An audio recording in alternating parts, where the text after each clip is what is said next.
प्यारे दोस्तों, स्वागत है आप सभी का हमारे YouTube चैनल में। आज पार्ट लेकर के आए हैं 119 और लगातार सीरीज चल रही है और आप सब लोगों का प्यार और स्नेह मिल रहा है, इसलिए आप सभी का बहुत-बहुत धन्यवाद।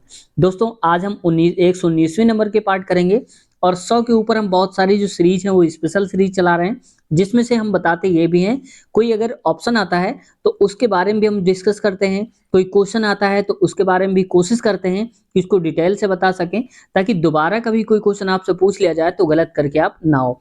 और साथ ही साथ कोशिश करते हैं कि हम पिक्चर फिगर भी दिखाते चलते हैं ताकि आप लोग और अच्छे से उसको समझ पाएं। तो दोस्तों, शुरुआत करते हैं वीडियो की। अगर चैनल पे अब तक ने और सब्सक्राइब नहीं किया है तो जैसे हजारों लोग जुड़े हुए हैं इस फैमिली से, तो आप भी सब्सक्राइब करके इस फैमिली का हिस्सा बन जाइए। देखो, 2018 की वैकेंसी के जो क्वेश्चन पेपर थे, बहुत क्वेश्चंस रिपीट हुए थे 2019 में, और ये वाले जो मैं करा रहा हूँ 2019 जो कि लेटेस्ट है, 2021 में हुआ था, उसके क्वेश्चन रिपीट होने के चांसेस है 2024 में। ऐसा इसलिए है क्योंकि 18 और 19 दोनों का टीसीएस नहीं करवाया था और 2024 की वैकेंसी वाला पेपर भी टीसीएस ही करवाएगी, तो सेम रहेगा वही, इसीलिए रिपीट होने के और भी ज्यादा चांसेस हो जाते हैं। चलिए शुरुआत करते हैं आज की इस वीडियो की।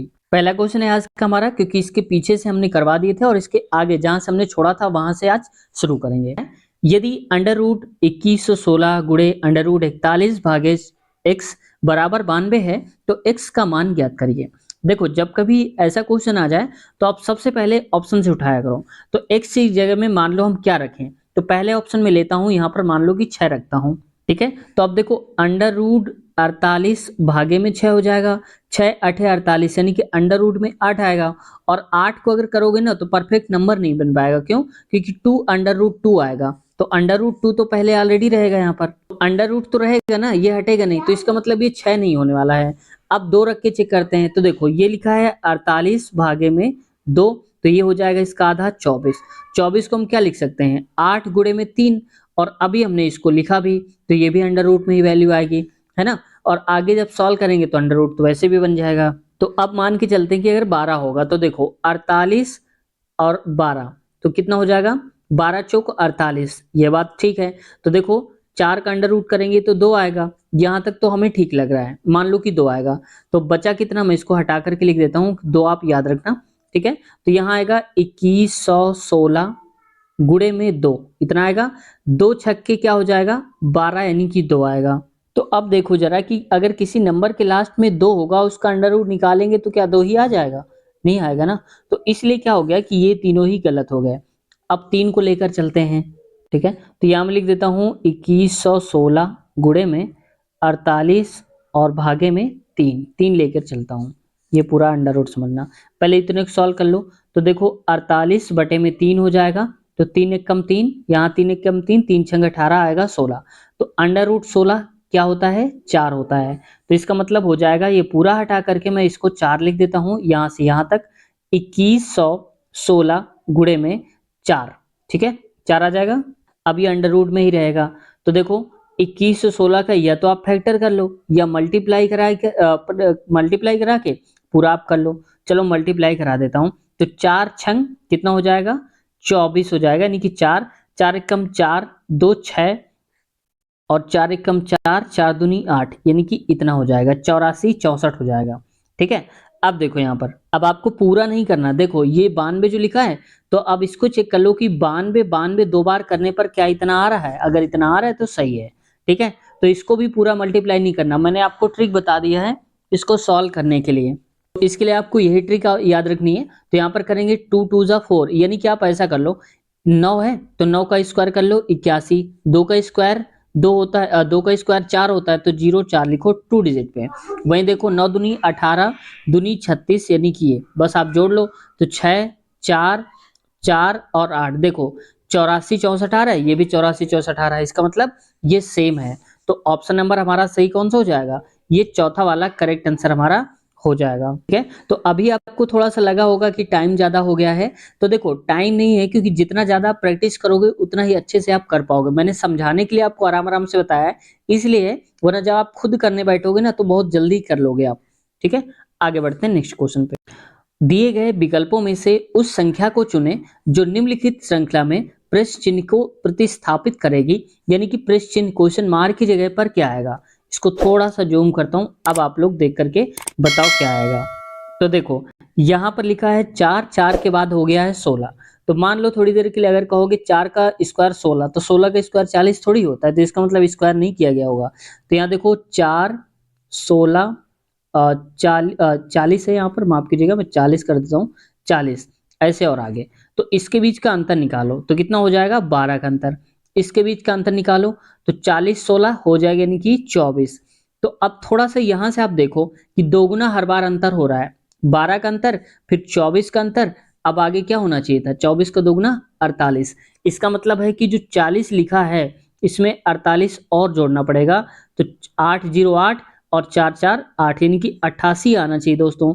तो ऑप्शन नंबर चौथा हमारा राइट ऑप्शन हो जाएगा, देख सकते हो आप यहाँ पर। ठीक है, आगे बढ़ते हैं। नेक्स्ट क्वेश्चन है हमारा, कह रहा है क्वेश्चन में यदि दो धनात्मक संख्याओं के वर्गों का योग 24 37 है तथा एक संख्या का वर्गमूल 7 है तो दूसरी संख्या ज्ञात करिए। अब देखो दो धनात्मक जो संख्याएं हैं, मान लिया हमने x होगी और दूसरी होगी y। अब करा इनके वर्गों का योग यानी कि एक्स स्क्वायर और वाई स्क्वायर का योग, योग मतलब प्लस, बराबर कितना दिया है, 2437 दे के रखा है। वही कह रहा है कि एक संख्या का वर्गमूल यानी कि देखो अंडर रूट एक्स की वैल्यू दे के रखी है 7। तो आप बताओ, पहली संख्या मान लो आपकी वर्गमूल x वाला दिया है पहला, तो x कितना हो जाएगा, इसका स्क्वायर करेंगे तो x की वैल्यू आ जाएगी यहाँ पर 49। समझ गया, तो x की वैल्यू तो आ गई 49। अब एक नंबर तो हो गया हमारा 49। अब दूसरा देखो y, अब दोनों का स्क्वायर अगर हम जोड़ते हैं ना तो यहाँ पर इतना आ रहा है, तो आप 49 का स्क्वायर कर लोगे तो एक्स स्क्वायर निकल आएगा, और एक्स स्क्वायर इसमें से घटा दो तो वाई स्क्वायर आराम से निकल आएगा, और वाई निकाल दो आप। समझ गए, तो 49 का स्क्वायर अगर दोस्तों आप करने बैठोगे तो ये आ जाए, करके भी बता देता हूँ, 4 चौक 16, 9 9 81 और 4 नहीं 36 दूनी 72 होता है, यानी कि 72। घटा दीजिए तो यहाँ पर कितना आ जाएगा, जोड़ेंगे दोस्तों घटाएंगे नहीं। तो यहाँ पर देखो 1 8 2 10, 7 6 13, 1 14 हो जाएगा और 1 2, यानी कि 2401 हो जाएगा। अब ये टोटल एक्स स्क्वायर की वैल्यू तो आ गई कितनी, 2401, और तो यहाँ पर आप घटा दो एक्स स्क्वायर की वैल्यू तो 2401 कितना आ जाएगा, ये आ जाएगा 6 और 3 यानी कि 36। ये आएगी वाई स्क्वायर की वैल्यू। तो वाई स्क्वायर 36 है तो वाई कितना हो जाएगा दोस्तों, अंडर रूट 36 हो जाएगा, यानी कि 6 हो जाएगा। तो एक नंबर तो हमें मिल गया कितना है, और दूसरा नंबर वाई क्या है, 6 है। तो ऑप्शन नंबर तीसरा वाला करेक्ट आंसर हो जाएगा। समझ गया, आगे बढ़ते हैं नेक्स्ट क्वेश्चन पे। अगला है क्वेश्चन, किस शहर ने 2020 के लिए स्वच्छ सर्वेक्षण पुरस्कार में दूसरा स्थान हासिल किया है। तो स्वच्छ सर्वेक्षण में दोस्तों सूरत जो है दूसरा स्थान। अब देखो यहाँ पर दूसरा पूछ लिया है, क्योंकि अधिकतर हम लोग क्या करते हैं, याद करते हैं कि पहला होगा, लेकिन यहाँ पर दूसरा पूछा है। तो अब आपको पहला दूसरा और कई बार तो होता है कि तीसरा भी पूछ सकता है, तो आपको 1 2 और 3 तीनों याद करके चलना है, पूछा जा सकता है। ठीक है, तो देखो पहले नंबर पे 2020 तो बताया गया था, अब 2024 के लिए पूछा जाएगा आपसे। तो 2024 में भी पहले नंबर पे अगर बात करें तो वो है इंदौर। ठीक है, दूसरे नंबर पे बात करें दोस्तों तो ये है सूरत। ठीक है, याद रखना, आप दूसरा पूछा था तो मैंने बता दिया सूरत। अब तीसरा मैं आपके लिए छोड़ता हूं, आप लोग कमेंट सेक्शन में बताना कि तीसरा नंबर जो है वो कौन है 2024 के हिसाब से स्वच्छ सर्वेक्षण में। ए बी सी और डी का औसत भार 56 केजी है। यदि ए बी और सी का औसत भार 52 केजी है तथा सी और डी का औसत भार 48 केजी है, तो सी का भार बताना है। तो देखो जब कभी ऐसा क्वेश्चन आ जाए, औसत का मतलब होता है जितनी लोगों की औसत की बात करी जाए, जैसे मान लो कि ए बी सी और डी औसत 56, यानी कि सबके पास 56 केजी वेट है। ये एवरेज है, यानी किसी का कम होगा किसी का ज्यादा होगा, लेकिन बराबर बराबर बांटा जाएगा तो 56 केजी होगा। लेकिन हमें ये गाथा ना पढ़कर हमें डायरेक्ट ये करना है, जितने भी लोगों का दिया हो, जैसे ए बी सी डी 4 तो सबको जोड़ दो ऐसे करके, और ये कितना दिया है एवरेज 56, और कितने लोग हैं टोटल, तो 4 लोग, तो 4 से गुणा, तो बस ये कितना हो जाएगा, 4 6 24, 4 5 20 और 2 22 हो जाएगा। ठीक है, अगला यहीं पर दिया है ए बी सी का औसत भार, यानी कि ए प्लस बी और सी 3 से गुणा करेंगे, क्योंकि ए बी सी 3 लोग हैं, तो 52 गुणे 3 करेंगे, तो मैं डायरेक्ट लिख देता हूं यहाँ पर 3 दूनी 6, 3 पचे 15, यानी कि 156 आ जाएगा। सी और डी दिया है, तो सी प्लस डी 2 लोग हैं तो 2 से गुणा, 48 और 39 दूनी हो जाएगा यहाँ पर 96, यहाँ पर लिखेंगे 96। बात समझ गए आप? इतना। अब हमें किसकी वैल्यू निकालनी है? सी का भार। तो सी की वैल्यू बताइए आप। तो देखो ए बी सी, तो अगर हम ए बी सी यहाँ से हम तीनों रख देंगे तो डी निकलेगा। तो ए बी सी 156 हटा दो आप। तो 156 अगर हम हटा देंगे इसमें से, तो ये कितना हो जाएगा? 14 में 6 गए तो 8, और यहाँ 11 है तो 11 में से 5 गए 6, यानी कि 68 आ जाएगा। ये जो 68 आया है वो आया है डी का भार। तो आप बताओ सी प्लस डी 96। तो अगर हम मैं कहूँगा कि सी प्लस और डी दिया है 68 बराबर 96, तो सी की वैल्यू आप निकालोगे आसानी से। तो यहाँ पर 68 आप माइनस कर दो, यहाँ से 68 हटा करके, तो 16 में से 8 गया तो 8 आ जाएगा। और यहाँ पर बचा कितना? 8 में से 2 गया, 8 में से 6 गया ये वाला, तो 2 आएगा, यानी कि 28 केजी हो जाएगा। ऑप्शन नंबर पहला ही सही उत्तर है हमारा। ठीक है, तो आप लोग ऐसे कर लिया करो, आसान हो जाएगा आपके लिए। आगे बढ़ते हैं। नेक्स्ट, अकुशल श्रमिकों के प्रवास का निम्नलिखित में से क्या कारण है? यानी कि जिनके पास कोई कुशल नहीं है, बहुत ज्यादा जानकारी नहीं है, तो वो जो श्रमिक होते हैं, मजदूर होते हैं, वो बाहर पलायन क्यों कर जाते हैं? क्या कारण होता है? तो वो होता है उनकी निर्धनता। वो अपनी गरीबी की वजह से रोजी रोटी कमाने के लिए बाहर उन्हें जाना पड़ता है, ताकि उनका जीवन निर्वाहन हो सके, और इसलिए उनका मेन रीजन निर्धनता ही होता है। अगर उनके पास पैसा हो तो खुद का ही काम धंधा वो अपने ही आसपास गांव में कर सकते हैं। आगे बढ़ते हैं नेक्स्ट क्वेश्चन पे। अगला है, अगला क्वेश्चन है, 2 वर्ष के लिए 11% वार्षिक ब्याज की दर से किसी निश्चित धनराशि पर चक्रवृद्धि ब्याज 4642 रुपए है। समान अवधि यानी कि उतने ही साल, 2 साल के लिए ही, और समान दर यानी कि 11% से ही साधारण ब्याज ज्ञात करिए। यानी कि 11% 2 साल के लिए जो चक्रवृद्धि ब्याज है वो मिलता है 4642 रुपए, और वही अगर साधारण ब्याज होता तो कितना मिलता? तो देखो इसके लिए एक शॉर्टकट ट्रिक बताता हूँ आपको, एकदम फर्राटे वाली ट्रिक है। जैसे देखो, एस आई अपान सी आई बराबर 200 बटे में 200 प्लस का आर, ये आप हमेशा याद रखना, बहुत काम की चीज है। तो एस आई हमें निकालना है, तो आप इसको एस आई को ऐसे ही रख दो। सी आई कितना है? चक्रवृद्धि ब्याज 4642 रुपए, तो 4642 बराबर में 200 यहीं पर रखिए, और 200 प्लस आर, आर 11 है तो मैं डायरेक्ट कर देता हूँ 211 रुपए। समझ गए आप? तो 211 होगा, ये माफ कीजिएगा 2011 नहीं होगा, इसको करिए 211, तो ये हो जाएगा 211। देखो इसको अभी काट सकते हैं 211 से, तो 211 से काटेंगे तो 2 बार में जाएगा, तो कितना 2 बार में जाएगा? 2 बार में हो जाएगा 422, क्योंकि 11 दूनी 22, तो 422 आप हटा दो, तो मैं डायरेक्ट यहीं पर कर देता हूँ 422।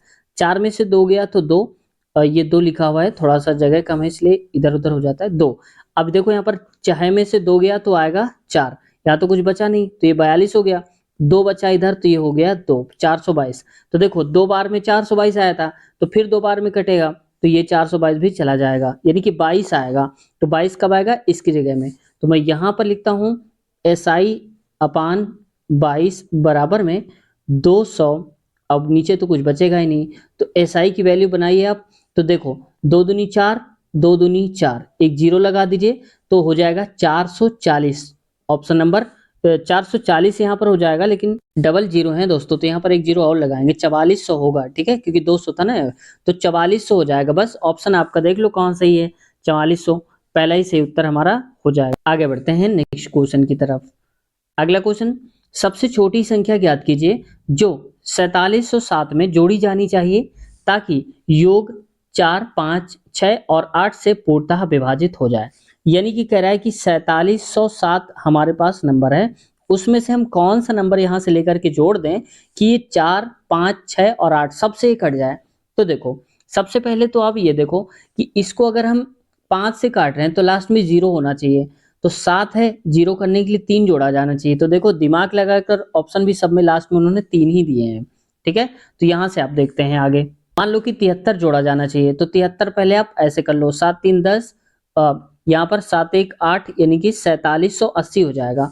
5 से तो कट जाएगा, क्योंकि 5 से वो नंबर कटता है जिसके लास्ट में 5 या फिर 0 होता है, और 4 से कटने का मतलब होता है लास्ट के 2 डिजिट से काटते हैं। तो 4 दूनी 8, 80 कट जाएगा 4 से, तो 4 5 से तो कट गया। अब 8 से देखो, 8 से काटने का मतलब होता है लास्ट के 3 डिजिट करना चाहिए। ठीक है, तो 3 डिजिट यानी कि 780, तो 780 को चेक करते हैं 8 से काट के। तो देखो 8 ना 72 हो जाएगा, 9 बार में जाएगा 72 6, तो 8 सते 56, जबकि 60 नहीं कटेगा 8 से, तो ये नहीं कटा। इसका मतलब जब इससे नहीं कटा तो बाकी से कट जाए तो भी हम नहीं मानेंगे, सभी से काटना है। तो इससे नहीं कट रहा है तो ये कैंसिल आउट हो जाएगा, समझ गया। ऐसे आपको करना है। अगला देखो 93, तो 4707 में आप 93 ऐड करिए, तो 7 3 10, 9 1 10 और 7 1 8, यानी कि हो जाएगा इतना 4800। अब लास्ट में डबल जीरो होता है तो 4 से तो कटता ही कटता है और 5 से तो कटता ही कटता है। लास्ट में 0 या 5 चाहिए तो 5 से कटेगा। डिविजिबिलिटी रूल मैंने बताया है आपको, अगर आप देखना चाहते हैं कंप्लीट वीडियो, उसमें मैंने डिटेल से समझाया है और भी ट्रिक्स बताई हैं, तो इसी वीडियो के नीचे आपको लिंक मिल जाएगी, विभाज्य संख्या विभाज्यता नियम, उसको आप देख लेना। उसको देखने के बाद सारे इस प्रकार के क्वेश्चन आप आसानी से कर पाओगे। तो 4 5 से तो कट जाएगा, 8 से काटने के लिए 3 डिजिट देखो, तो 808 से तो कट ही जाएगा। अब 6 से चेक करो, तो देखो 48 00 बटे में 6, 6 8 48, 800 हुआ, ये कट गया। यानी कि सारे नंबर से कट जाता है कौन सा, 4800। और 4800 ये नंबर कब बना है, जब हमने इसमें 93 जोड़ा है। तो ऑप्शन नंबर दूसरा ही हमारा करेक्ट आंसर हो गया। आगे बढ़ते हैं नेक्स्ट क्वेश्चन पे। अगला देखो कह रहा है कि निम्न को सरल कीजिए, यानी कि इसको सॉल्व करना है।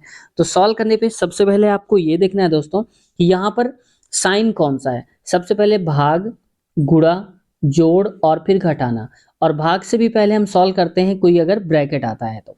यहाँ तो कोई ब्रैकेट है नहीं, तो पहले देखो भाग सॉल्व करना, भाग भी नहीं दिया तो गुणा आएगा। तो इतने को आप पहले सॉल्व कर लो, ये वाला। तो 7 चौक 28, 4 पंचे 20, गुणा कराएंगे 20 हो जाएगा ये, और 20 में से ये वाला 5 हटा दो तो कितना आएगा, 15 आएगा। और ये 15 है, तो यानी कि लिखेंगे, मैं 15 आप याद रखना, मैं पूरा लिख दे रहा हूँ, 6.25 प्लस का 15, इतना आएगा। और आगे देखो यहाँ पर, अब ब्रैकेट वाला मैंने बताया आपको, ब्रैकेट सॉल्व करना है तो पहले ब्रैकेट करिए। अब इसमें से अगर हम सॉल्व करेंगे तो देखो 8 दशमलव है ना, तो दशमलव ये भी दशमलव है, 8 में से 4 हटा दो तो बचेगा कितना, 4 दशमलव, फिर 5 में से 3 जाएगा तो 2, यानी कि 12.4 बचेगा। ठीक है, तो मैं लिख देता हूँ यहाँ पर 12.4 प्लस, अब देखो ये वाला सॉल्व करो, गुणा वाला। दोस्तों अभी ये भी बचा हुआ है तो इसको मैं यहाँ लिख देता हूँ 3/4। ठीक है, गुणा वाला ये भी है तो यहाँ पर प्लस लगाओ, ये भी गुणा सॉल्व कर लो। तो 5 45 हो जाएगा, 5 3 15, 4 19, 5 दूनी 10, 1 11 हो जाएगा। 2 डिजिट के बाद पॉइंट है तो यहाँ पर पॉइंट आ जाएगा।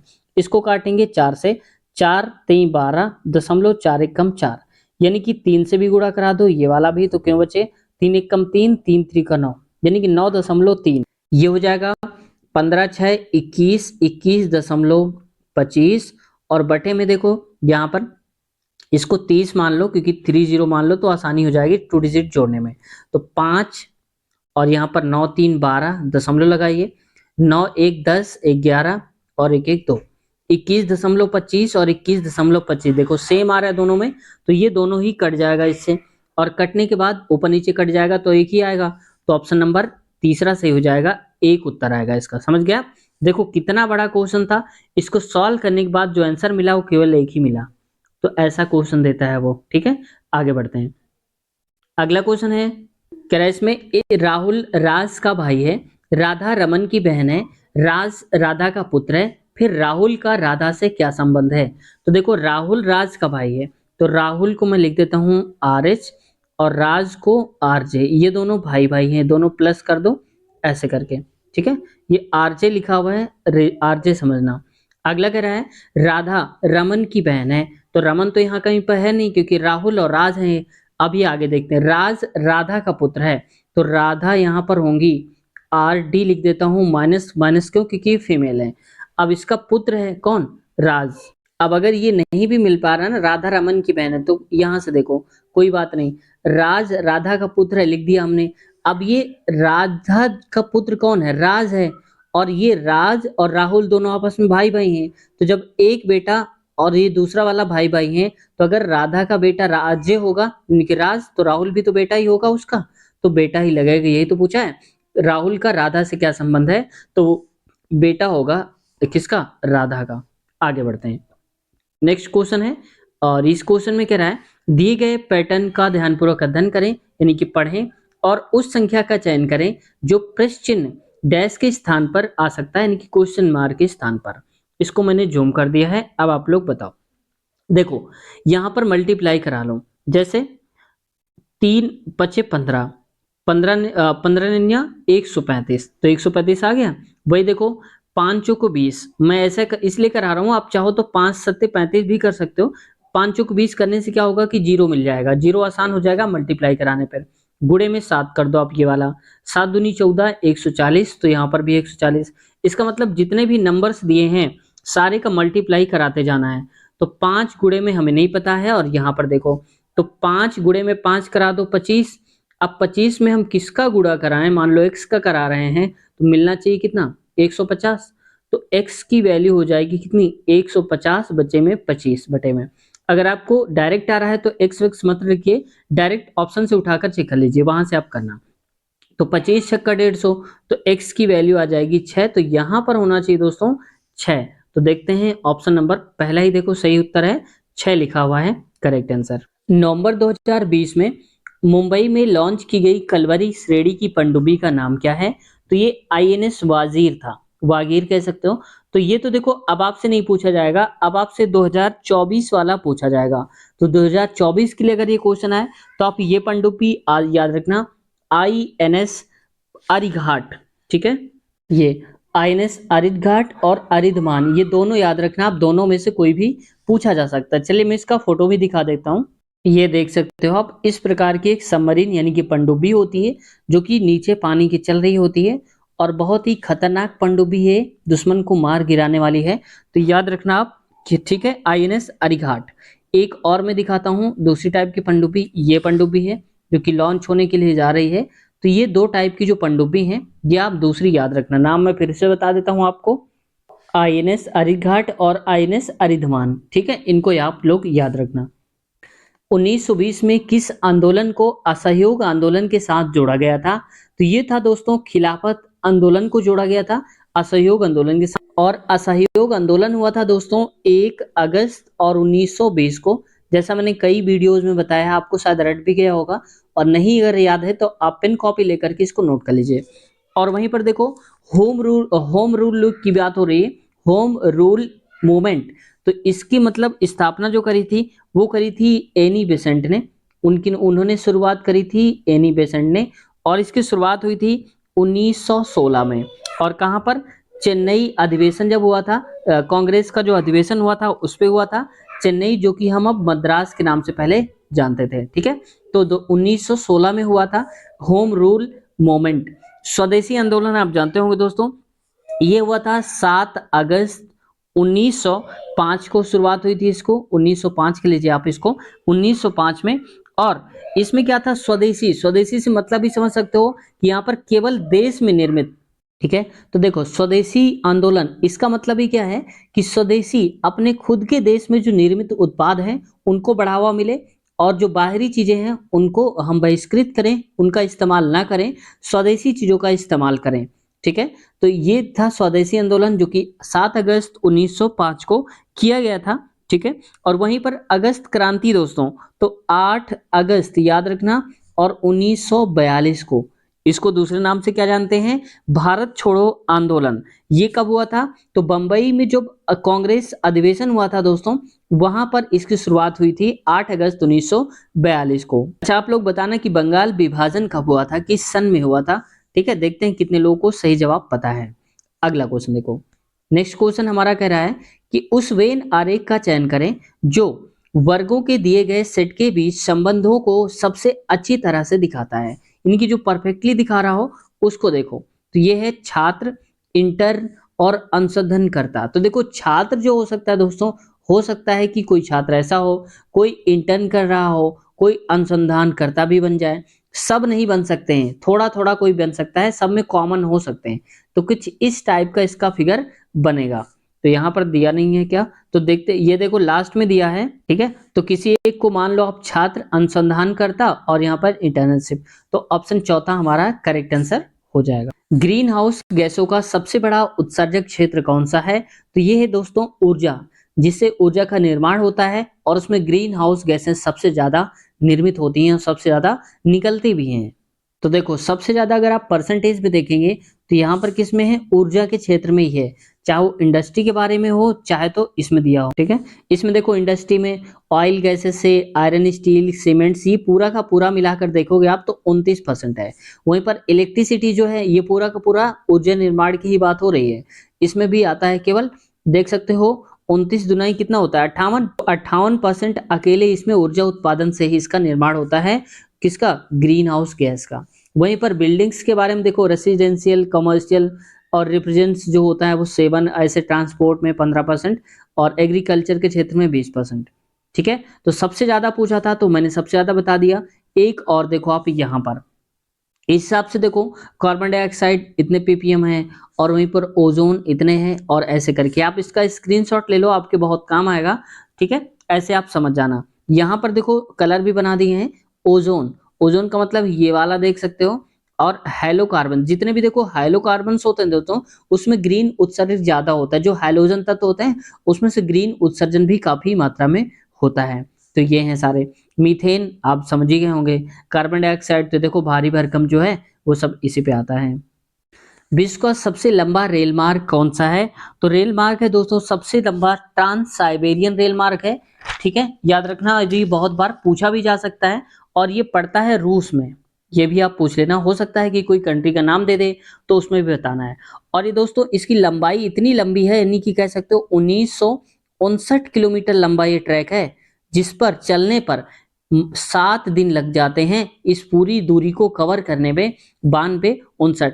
ये दूरी जो मैं बता रहा हूँ, 7 दिन जो टाइम बता रहा हूँ, ये एक एवरेज गाड़ी की है चाल, ना तो बहुत हाई हो और ना ही बहुत ही स्लो हो। अगर आप पैसेंजर पे बैठेंगे तो महीनों नहीं पहुंच पाएंगे, तो आप ये मत सोचना 7 दिन ही लगेंगे, तो एवरेज गाड़ी की स्पीड में बता रहा हूँ। अगला क्वेश्चन है, असम में सबसे पहला तेल का कुआं कहाँ खोजा गया था, तो ये था डिगबोई में। ठीक है, डिगबोई आपने सुना होगा, और वहां पर देखो डिगबोई एक कह सकते हो शहर है, और एक जिला पड़ता है वहां पर आसाम में, कौन सा जिला है, तिनसुकिया जिला पड़ता है दोस्तों वहां पर। कहां पर, डिगबोई शहर के पास तिनसुकिया जिला, उसी में डिगबोई स्थान पड़ता है जहां ये फेमस है। और देखो यहाँ पर पहला तेल का कुआं असम में, मात्र असम में ही नहीं है, ये पूरे एशिया का पहला तेल कुआं था। याद रखना, पूरी एशिया में अगर पूछ लिया जाए, क्योंकि ग्रुप डी में क्वेश्चन आया था और एशिया वाला पूछा गया था कि एशिया में सबसे पहले तेल का कुआं का उत्पादन या कहां पर किया गया, सबसे पहली कौन सी है, तो तेल के कुआं जो है वो है असम में। चलिए मैं आपको फोटो भी दिखा देता हूँ, यहाँ से आप देखो, ये कुछ इस प्रकार का रिफाइनरी का काम हो रहा है, तेल को फिल्टर किया जाता है यहाँ पर। देखो बहुत ही बड़ा कारखाना है, ये तो एक छोटा सा मॉडल है उसका, और एक दूसरा मैं दिखाता हूँ, ये देखो आप, थोड़ा सा बड़ा करता हूँ ऐसे करके। तो ये बड़ी बड़ी मशीनें लगी हैं जिनके माध्यम से तेल रिफाइन किया जाता है। तो तेल रिफाइनरी जो कंपनी है वो कहाँ पर है, डिगबोई में है। ठीक है, याद रखना आप, डिगबोई और आसाम पे। क्वेश्चन है, उस पैटर्न का चयन कीजिए जो श्रृंखला में प्रेस चिन्ह के स्थान को प्रस्थापित करेगा, यानी कि यहाँ पर क्या आएगा ये बताना है। तो थोड़ा सा इसको जूम करता हूँ, अब आप लोग देखो, देखो यहाँ पर सी डी आ गया है, ई आ गया है, तो अब क्या आएगा, एफ आएगा। वहीं पर आगे देखो, यहाँ पर स्टार्टिंग में एफ केवल पहले और लास्ट में है, बाकी में नहीं है। तो ये तो पता हो गया कि या तो पहला सही होगा या तो लास्ट वाला सही होगा। देखो के एल एम, फिर क्या आएगा, एन, तो एफ एन आएगा। तो देखो एफ एन किस में है, केवल पहले ही वाले में एफ एन है, इसमें तो एफ एल दिया है, तो इसलिए यही से उत्तर हो जाएगा। अब हमको बाद वाला मिलाने की आवश्यकता नहीं है, यही होता है स्मार्ट तरीका पेपर सॉल्व करने का, जो कि जो बड़े बड़े जो टॉप होल्डर्स होते हैं, जो टॉप में आते हैं, वो यही करते हैं। ठीक है, अगला देखो, नेक्स्ट क्वेश्चन है हमारा, A B C D E तथा एफ का माध्य 36 है, यदि बी डी और एफ का माध्य 28 है, तो ए सी और ई का माध्य ज्ञात करिए। मैं डायरेक्ट, समांतर माध्य क्या होता है, पदों का योग और पदों की जो संख्या होती है, कितने टर्म्स हैं, तो देखो 1 2 3 4 5 और 6। तो मैं यहाँ पर सबको ऐड कर देता हूँ, ए बी मैं कैपिटल लिखता हूँ, मुझे आसान पड़ेगा, सी डी और ई के बाद यहाँ पर एफ है। कितने हो गए, 6 हो गए। तो 6 में ये 36 माध्य है, तो 36 का गुणा 6 से कराएंगे, क्योंकि हम 6 का निकाल रहे हैं। तो 6 छंग 36, 6 त्रिक 18, 3 21, यानी कि 216 आएगा। वहीं पर बी डी एफ, तो इसको करिए, बी डी और एफ, ये कितना हो जाएगा, ये 28 है, और 3 लोगों की बात हो रही है तो 3 से गुणा कराएंगे, तो 3 8 24, 3 दूनी 6 2 8, यानी कि 84 हो जाएगा। अब पूछा है कि ए, सी और ई का माध्य क्या होगा। तो अगर इन सब में से बी, डी, एफ निकाल दे तो यही तो बचेगा, ए, सी और ई बचेगा। ठीक है, तो कुल मिला के 216 में ये वाला आप घटा दो, तो घटा दिया मैंने 84। चलो ये 84 माफ कीजिएगा, 284 नहीं, 84 घटा दिया। तो 6 में से 4 गया 2, 11 में से 8 गया 3 और 132। तो इनका जो माध्य आएगा वो 132 नहीं आएगा, 132 इनका योग है, किसका, ए, सी, ई का। तो मैं यहाँ लिख देता हूँ ए प्लस का सी प्लस का ई, ये तो इनका योग है। अगर माध्य निकालेंगे तो 3 से डिवाइड करिए, क्योंकि 3 टर्म है, ए, बी, सी 3, तो 3 चौको 12 और 3 चौको 12 यानी कि 44 आ जाएगा इनका माध्य। तो ऑप्शन नंबर चौथा करेक्ट आंसर हमारा हो जाएगा, मुस्कुराते हुए। अगला क्वेश्चन पे आते हैं। नेक्स्ट है, दिए गए आरेख का अध्ययन कीजिए। चलिए अध्ययन करते हैं भाई, पढ़ते हैं उसको। ये कुछ ऐसा दिया है, थोड़ा सा क्वेश्चन भी देखते हैं। ए, बी, सी और डी अलग अलग शहर हैं, यानी कि ये जो शहर दिए ना ए, बी, सी, डी, ये अलग अलग टाइप के शहर हैं। अब कहता क्या है, शहर में दिए गए आंकड़े हैं, वहां पर होने वाली दुर्घटनाओं की संख्या को दिखाया गया है वर्षों, यानी कि अलग अलग साल में। जैसे मान लो डी की बात करें, डी मतलब पीले पीले वाले, ये देखो 2000, 2005, 10 और 15 ऐसे करके दिया है। ठीक है, इन वर्षों की बात हो रही थी। अब देखते हैं कैसे इसको करेंगे। कह रहा है कि 2020 के लिए आंकड़ा 2015 के आंकड़े के चलन का अनुसरण करता है, तो किस शहर में सर्वाधिक संख्या में दुर्घटनाएं होने की संभावना है। कब की बात हो रही है, तो देखो 2015 में अगर हम देखें, 15 पूछा है, तो कौन से शहर में सबसे ज्यादा जो दुर्घटनाएं हैं वो होंगी। तो आप बताओ कौन सी लाइन इस पूरे में से, बताओ कौन सी लाइन सबसे बड़ी है। तो आप कहेंगे ब्लू वाली, देखो ब्लू वाली सबसे बड़ी लाइन है, और ब्लू वाले का मतलब क्या है, शहर ए। तो सबसे ज्यादा दुर्घटनाएं होंगी शहर ए में। ऑप्शन नंबर पहला हमारा करेक्ट आंसर हो जाएगा ये वाला। निम्नलिखित में से किस धरोहर स्थल में वास्तुकला की द्रविड़ स्थापत्य शैली है। तो द्रविड़ कला की जो शैली है वो मिलती है हम्पी में। ठीक है, और हम्पी कहाँ पड़ता है, कर्नाटका में पड़ता है, याद रखना क्योंकि पूछा जा सकता है। अब वहीं पर अगला देखो, ये दोस्तों जो हम्पी है वो कभी विजयनगर राज्य की राजधानी हुआ करता था, और इसलिए खंडहर के रूप में अभी आज भी विद्यमान है, और इसीलिए फेमस भी है। ठीक है, विजयनगर राज्य की राजधानी होता था। वहीं एलोरा पड़ता है दोस्तों महाराष्ट्र में, मैं इसको महाराष्ट्र लिख देता हूँ, क्योंकि ये इसको याद रखना कई बार पूछा जा सकता है। अजंता एवं एलोरा की गुफाएं कहाँ पर हैं, महाराष्ट्र में। वहीं कोडार, कोडार का नाम तो सुना होगा, यहाँ पर ये पड़ता है उड़ीसा में। जिला एक पड़ता है पुरी, कौन सा जिला है, पुरी नाम का एक जिला है कोडार्क उड़ीसा में। वहीं पर ये कोडार्क नाम का स्थान है, पुरी नाम का जिला है और उड़ीसा के अंदर आता है। खजुराहो, खजुराहो दोस्तों इसका संबंध जैन धर्म से है। ठीक है, बहुत ही फेमस वहां पर अभी भी हिस्टोरिकल बिल्डिंग्स बनी है, जैन धर्म से संबंधित है, जो कि छतरपुर जिला पड़ता है एमपी में, वहां पर ये स्थित है।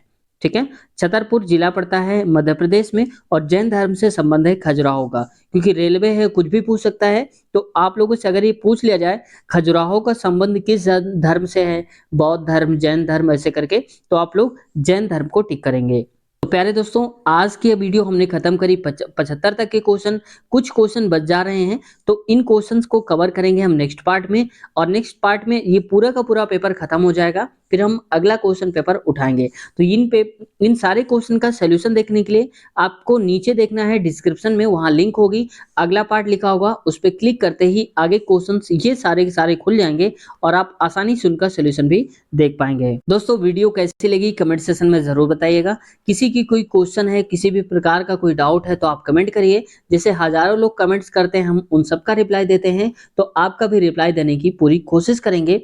दोस्तों चैनल से काफी कुछ सीखने को मिला हो, अगर हेल्पफुल लगा हो तो चैनल को सब्सक्राइब कर लीजिए और बेल आइकन भी दबा लीजिए, ताकि जब भी हमारी अगली वीडियो आए आपके पास नोटिफिकेशन पहुंच जाए और आप आसानी से वीडियो को देख पाएं।